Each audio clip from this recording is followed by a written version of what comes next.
Hi, Phil Aston here from Now Spinning Magazine. I'd said before I was going to cover the Immersion set box sets for Pink Floyd. I know they've been out a long time, but quite a few people have asked if I would review them and go through them so you could see what's in them. I think this is especially timely with the Animals set about to emerge, which follows a different design pattern to the three sets which were Dark Side of the Moon, Wish You Were Here, and The Wall. Now I'm going to go through the box set almost immediately, so those of you who just want to see that bit, that will be coming up first. I'm then going to go through different versions of Dark Side of the Moon which collectors might like to see. I don't have loads, but I have some of the key releases that have come out since the beginning. And then once we're at the other side of that, I'm going to talk about how I discovered the album, what I really think about this, and what the effect the album's had on my life, and what my perception is of it, and how I would place it in amongst all the other kind of classic albums of the time. And do I think it's a prog album, or do I think it's a pop album? So let's dive in and lift the lid. A look inside the Pink Floyd Dark Side of the Moon Immersion Box Set. And as I'm here, I am going to go through some other Dark Side of the Moon items I have as well. But for those of you who've tuned in just to see this box, I know there's probably lots of videos out there where people have looked at this in the past, but I've been asked to show you this. So I'm going to show you it and give my honest opinion of my thoughts upon it. So, okay, I'll just push those out of the way. So again, if those of you only were tuning in for this box, this is it. So it's just slightly smaller than a vinyl album. It was obviously primarily put out for the CD market, and I do think, as I've mentioned, that if this came out now, I wonder if it would be the size of a vinyl album and even include the original vinyl album inside it. So it's a very kind of Apple-esque iPhone type box. In other words, it slides off very smoothly. Very rigid box as well.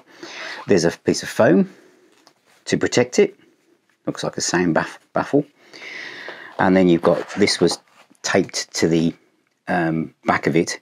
So this is obviously from 2011, and it tells you what was inside it. The 6-disc Immersion Box Set, 3 CD, 2 DVD, plus Blu-ray, and the booklets, etc. The original album remastered in 2011, live in Wembley, 1974. The DVD is obviously 5.1 surround from 2003, quad mix from 73, stereo mix, etc. And then you've got DVD with some live stuff as well, audio visual from Careful Without Axe, Set the Controls, Dark Side of the Moon documentary. So a lot of things in here, and then you've got the Blu-ray disc, which obviously contains even more stuff, as you can see from here. And CD6 is early tracks, 67 minutes, demos, and again some live stuff from 1972. Now this set obviously had a bit of criticism, saying it came with lots of tat, and in these little packages here, if I can find the way into them, there you go, it came with marbles. Okay, there's a Dark Side of the Moon marble, and it came with 3 of these. Do I need to get them all out? Possibly. So it came with Dark Side of the Moon marbles, which it just did. So what collectors were going to do with those, I'm not quite sure. I'll probably roll off the table now and the cats will chase them. It also came with some beer mats, which you can see I've not opened. So I have no idea if I open all of those what they look like. Why haven't I opened them? What am I going to do with them? Am I really going to put, a can of beer on them and ruin them? And again, was that necessary? I don't know. This is your little pouch for your marbles if they're outside of the bubble wrap. Perhaps I should use that. Also is a scarf of the Dark Side of the Moon branding or design from the album cover. Again, I've not opened that because I've not had a need to wear the scarf. This is the disc 6 is sitting on top, which is the extra audio tracks, etc., and an early mix from 1972. The other one in here sitting here is disc 5, which is the Blu-ray, which is the 5.1 surround sound mix from 2003, the original stereo mix from 73, quad mix 73, and live in Brighton from 1972, and a documentary as well. Also, you get the Immersion collector's cards, which show these. Now, obviously that looks more reminiscent from Sand Swimmer for the Wish You Were Here. And that picture there was used from a compilation. What's that one called? Horse on Ahead, to illustrate Floyd still first in space. Pink Floyd, getting ready to fly their biplanes. So that's one little envelope full of stuff that, whatever you think of that. Then we have memorabilia. And it's like memorabilia, that's it. You've got a backstage pass from 1973 and a ticket from the Rainbow Theatre also. So that is the memorabilia in this little black envelope. Did fans expect more? Then you've got the credits, which come in a little slick grey booklet, basically telling you who's behind all the remastering and the live stuff, where that's from, and the DVD audio only, and again who's behind that. DVD audio visual, live in Brighton, Dark Side Moon documentary, British tour, French tour, North American tour, concert screen films. So there's a lot of stuff here that if you're a fan, you know, you're going to be tempted, or you were tempted. So let me know what you think as well, if you bought this live in Brighton. So a lot of material there to look at, and the previous unreleased tracks on side 2. Then you've got questions for Sorted Lunatics, which is another envelope, and this contains, is that it? Yes. This contains one single piece of paper, which is a facsimile of a handwritten note about the album.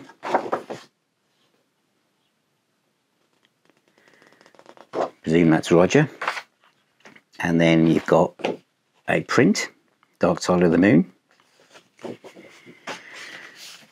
And then the last two things in the box are probably the most luxurious, and they are the booklets.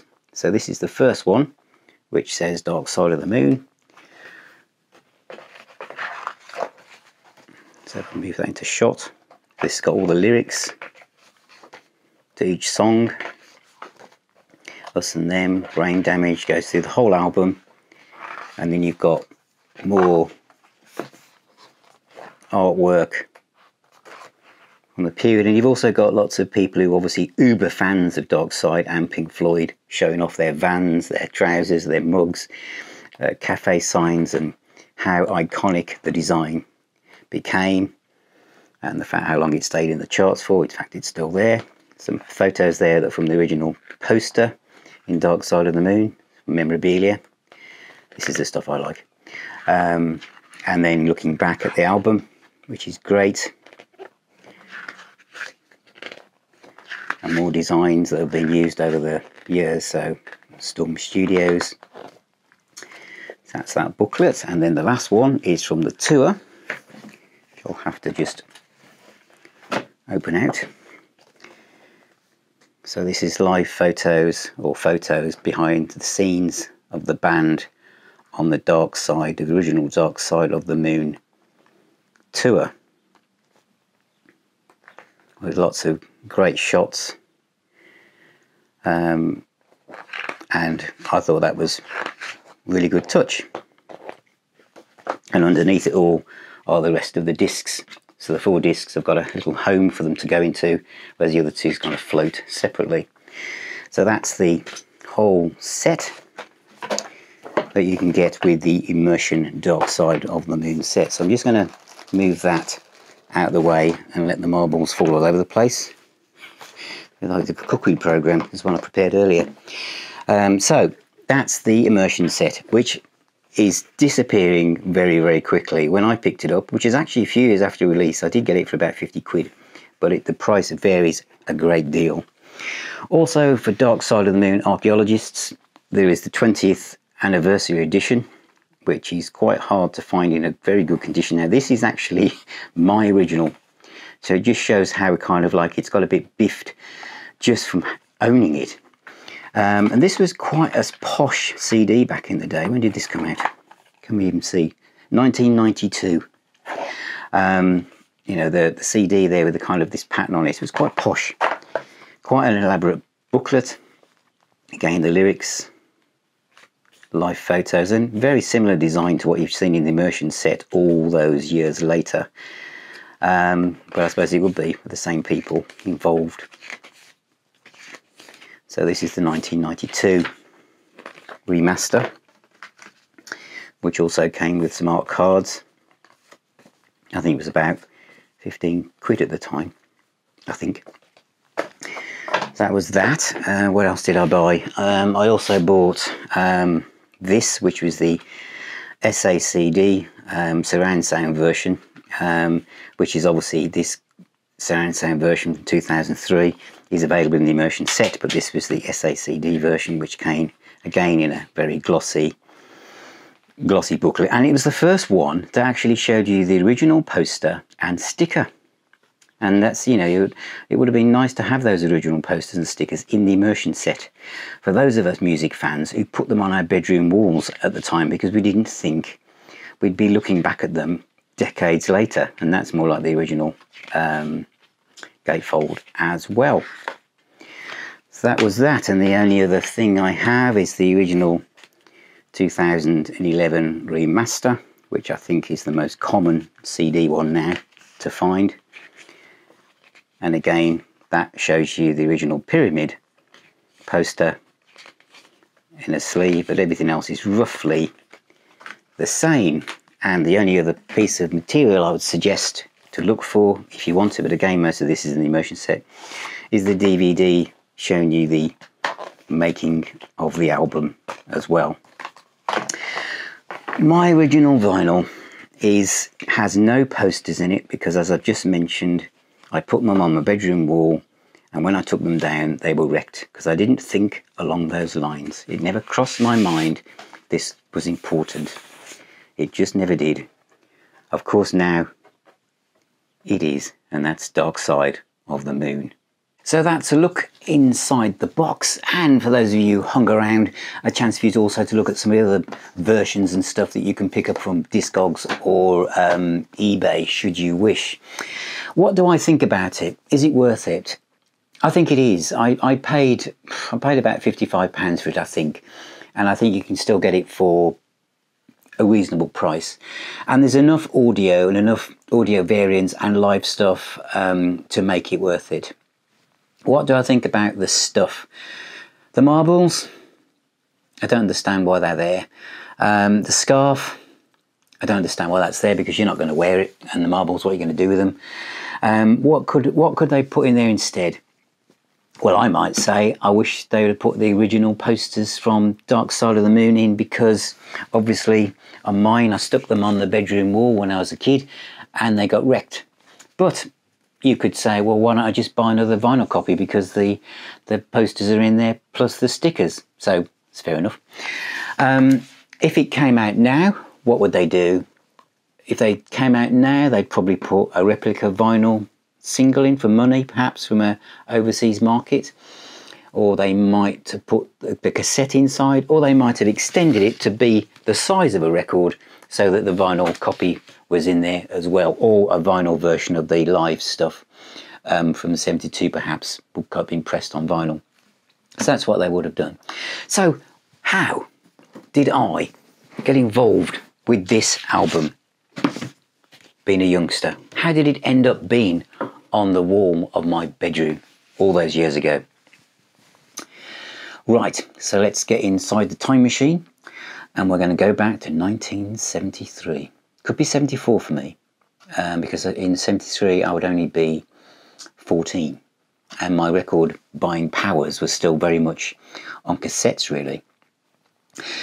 But news was going around the school corridors as while I was devouring Led Zeppelin, Black Sabbath and Deep Purple, and, you know, pulling myself away from Slade and Sweet and T-Rex, using Status Quo as the bridge between these kind of pop-based bands. I like them all now, by the way. And people were talking about this band called Pink Floyd. And I remember seeing,